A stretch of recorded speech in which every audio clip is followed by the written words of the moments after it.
The Wood family, Elizabethtown originals, coming from New England in 1665 as part of the Puritan founding of Elizabethtown Tract, the first British colony in New Jersey.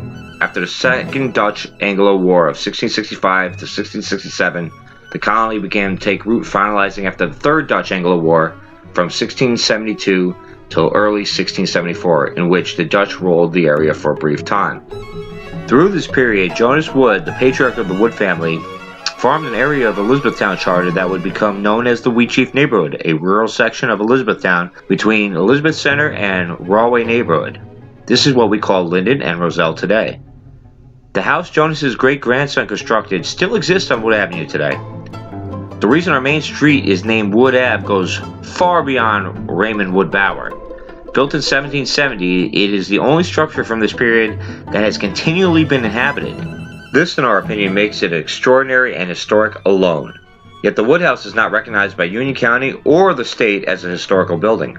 Cases against ranges from there was no historical significance to the building to there has been too many alterations.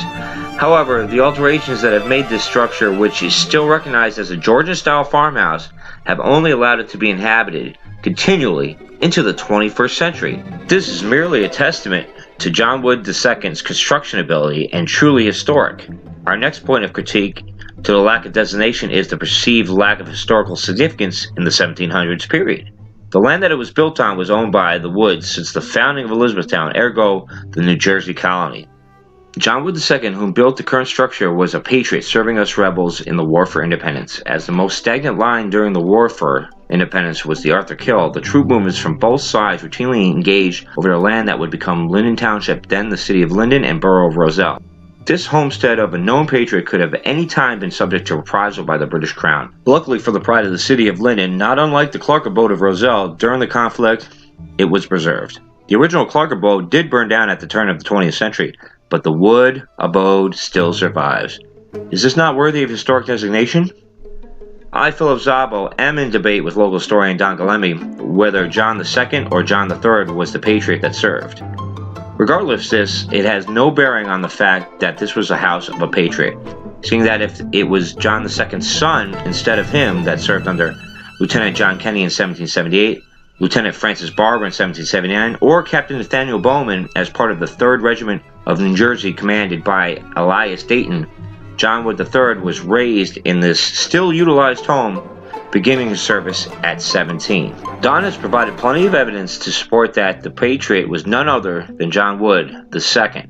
But either way, it does not alter the importance of the structure nor the danger it would have faced being in the battle zone that was Colonial Linden. I would like to note now that during the bicentennial celebrations commenced in Linden, New Jersey in 1976, that the Wood House was dated to 1702, which means the original would have been built by Samuel Wood, Jonas's son. Samuel would have been, if not the first, one of the first ever born in Elizabethtown. He would be one of the first New Jerseyans. We are searching for data to confirm this date.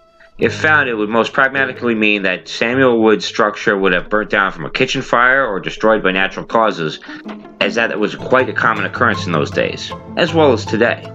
If we can find a link to this foundation being from 1702, it would mean that John Wood II, grandson of Samuel Wood, built his homestead on the foundations of his grandfather's destroyed house, something that is also very common in those days. And if we can prove that there was a 1702 structure there, it's extremely probable that this is what happened. This is Linden history, but furthermore New Jersey history, American history.